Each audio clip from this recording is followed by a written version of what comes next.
Alright, this will be an overview for Chapter 4 to give you some things to look out for as you're going through this material for both of these learning objectives. So, to discuss the nature of the American Revolution and discuss the 5 factors of the American Revolution. Right? So, the nature of the American Revolution is the 5 factors. So, as you read, this is basically explaining in the thesis of this particular chapter is that the American Revolution wasn't the war in and itself. The war was a part of the overall revolution that began at the beginning of the colonization project going back all the way to 1607. So you want to make sure that you have a good sense of an understanding of each of the factors: the environment, the Enlightenment, self-government, economic independence, and unification. So let me go through just a few of these. The environment, go through the details of this and get a good understanding of what is meant by this. The environment basically is looking at this place that people are coming to. They are having to inhabit the area, which is contrasting to what the Spanish and the Portuguese are doing in the Americas, because of those places are abundant in gold and silver where they go. Here, these people are having to go, if they're going there to make money, but to make money, they're having to take advantage of the natural resources that are there, and they are abundant. Coupled with that, there is no civilization at this point that resembles anything in Europe, an established society, an established civilization, an established government. There are no hierarchies here. People at first, when they are getting here, are able to make up their own rules, so to speak, as they're getting here. There's a tremendous amount of money to be made, and there's a tremendous amount of money to be lost.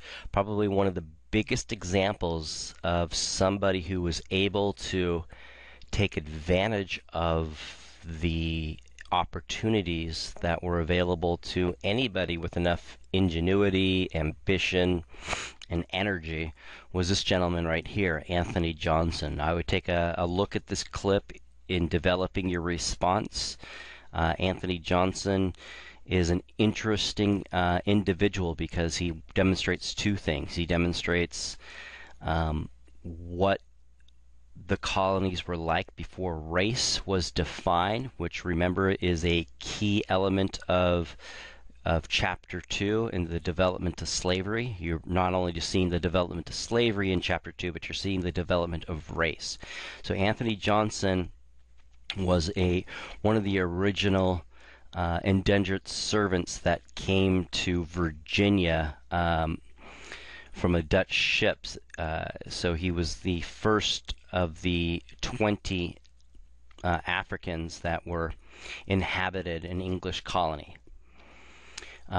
He was one of the only ones that survived after about 10 years of being there.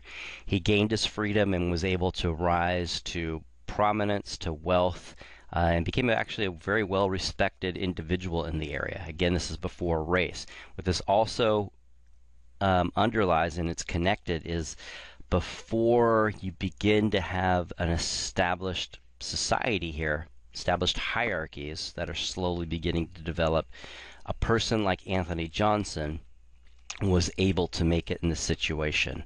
Race is a factor of creating hierarchy between the in-groups and the out-groups that are slowly emerging, which are all threaded into class. Again, that's all covered in Chapter 2. So he's an interesting example of the tremendous amount of opportunities that begins to develop the sense of that we kind of understand today of opportunity for all, for those that are willing to work. Begins early on in the colonial project, prior to 1763.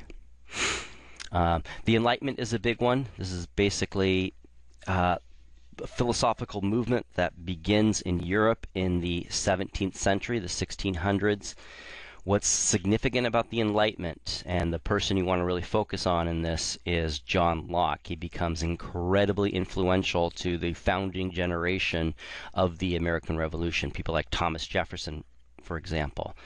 What's significant about the Enlightenment is that those ideas were mainly theoretical in Europe.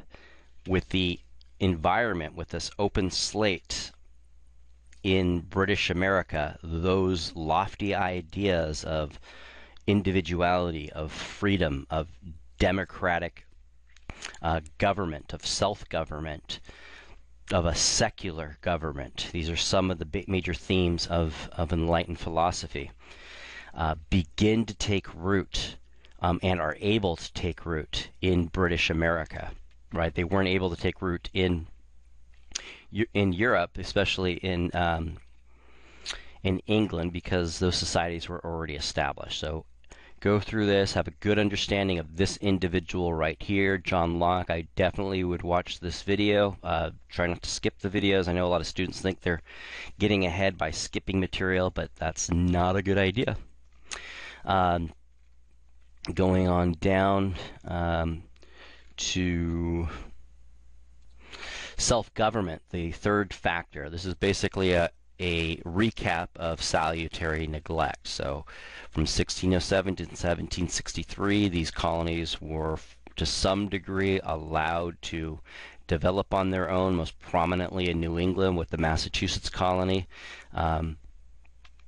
And so when 1763 comes along and things begin to change as a result of the French Indian War, this is where a lot of the conflict is going to develop.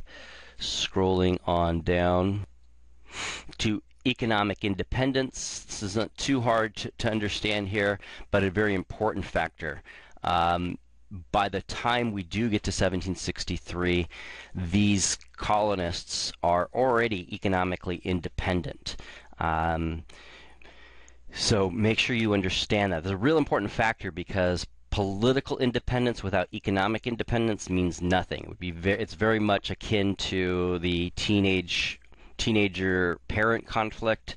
The teenager feels independent, they feel like their own person, but when it comes down to it, they are dependent on their parents. So if major disagreements or drama happens in the parents, the child is usually going to have to listen to their parents because they are not yet economically independent. This was not the case for the colonists. They have a great degree of economic independence because for almost 150 years, these people have been trading with other nations and have been developing their own industries.